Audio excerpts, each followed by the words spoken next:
you just never know when something like this is going to occur. Um, this one story, I'm sitting in a booth at a trade show, and this young man comes up, and he'd been with me and a couple hundred other people for a week, and he'd seen I'm kind of goofy, and sometimes I do funny things, and sometimes I just do goofy things, and but he walked up to me, and I could just see the fear in his eyes, and he says, "Barry, can I borrow $10,000?" That's the first thing out of his mouth. And my first thought was, no, and I don't have $10,000, and why the heck would you need $10,000? So that was all my self-talk. So you got to filter it when you're talking to people. So I just said, "Oh, why do you need $10,000? And he said, "I just found out that my ex-wife is gonna get remarried," and he just went on. And so one of the first rules of counseling or hearing people out is meet them where they're at. So you got to let them get it out. And he said, there is no way that he's going to be the dad to my son, and there's no way. And and I said, well, where are they? We were in Los Angeles when this happened. Even though I'm from Toronto now, and I was from North Bay when that happened, we were in Los Angeles, and she said, well, he said she and him are across the country. It's bad enough that they're across the country, but now he's going to be his dad. No way anybody's going to be my boy's dad. I am the dad. And it was like, okay, keep listening. What is it he needs? What is it he wants to hear? What does he need to hear? And so basically I took on the persona of his son. His son was 4. And those who know me say it's easy for me to be a 4-year-old because I'm not. But I took on the persona of his son Zach, who was 4. And so he started asking me questions, and I started answering as if I was a 4-year-old, and I even changed my voice to, "Oh, Daddy, why this and why that?" And so I started asking him questions about, is this man going to be my new daddy? Because you got to get all the stuff that's in the bottom, you got to get it out.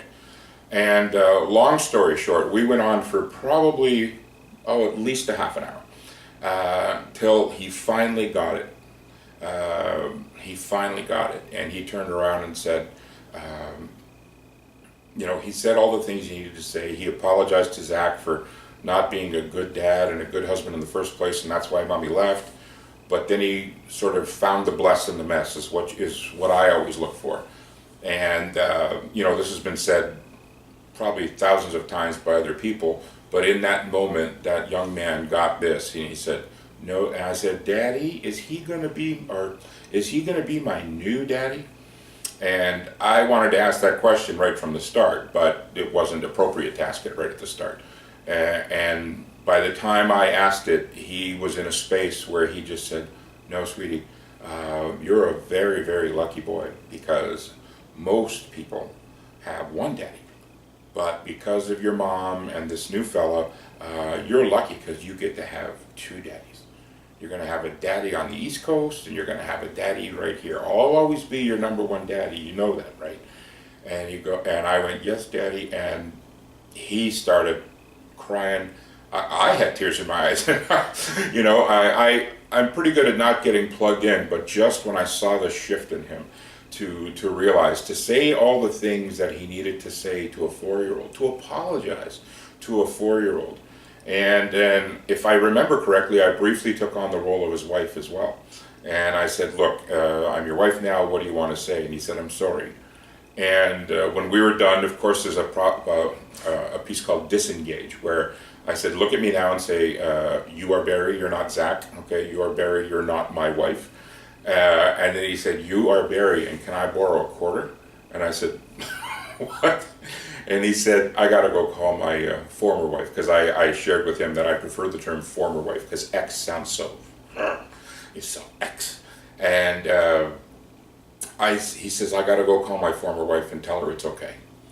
And he took the quarter, he started walking away, he turned around, and he came back and gave me a hug. I started crying then, and I said, "You go for it." And that's pretty cool, from an hour earlier saying, "Can I borrow $10,000?" to "Can I borrow a quarter?" So again, this entire process is about saying what you need to say, and with no time limits. It's not like, okay, your time is up. No, it's how long do you need? What do you need to say? What is it you need to hear? And also, what do you need to hear? So, thank you for listening to my story about Zack and his dad, and we'll see you on the next one.